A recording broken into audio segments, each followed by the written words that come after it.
First at 6, the governor's standoff with the sheriff of Travis County over her policy regarding immigration detainers in the jail reaches a new level. As he pledged to do, Governor Greg Abbott canceled $1.5 million in criminal justice grants, cutting off money to 13 Travis County programs.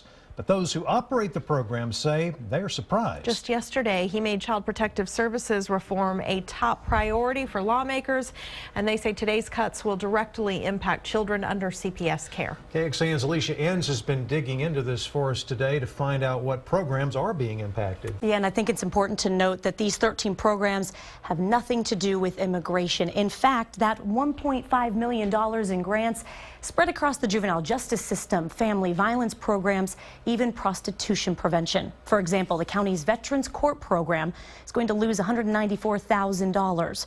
The court helps defendants suffering from post-traumatic stress disorders, traumatic brain injury, and other mental health disorders that resulted from experiences during combat. It then links those veterans who have misdemeanors and felonies to services in the community and monitor their progress. So it's a way to deal with the PTSD they got while they were serving us. And so it's a chance for us to give back to all those young veterans that went out when we asked them to.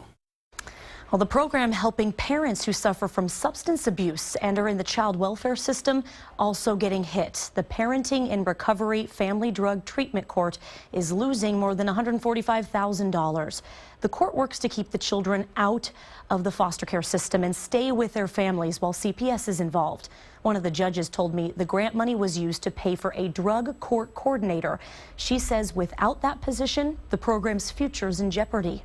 I'm just so confused at what the real intention is, because I hear our governor talking about wanting to help the CPS system. I hear him talking about wanting to help the children in our community, but now we have this issue that's come up and it's directly hurting the kids that we're working with in CPS foster care. And it's a battle of the blame game. Some lawmakers say it's not the governor who withheld these funds, but rather Sheriff Hernandez's actions that did. There are consequences to our actions in life. And if we are very clear in our attempts or our definition of what those consequences look like as a state, and you have elected officials and jurisdictions that choose to go down that road, it is their decisions that will have that money removed, not the state.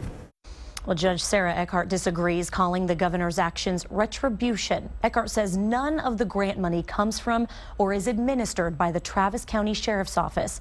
Now she's urging Governor Abbott to rethink funding these critical county needs. We do the state's business. When the state cuts off our ability to do its business, it is cutting off its ability to govern.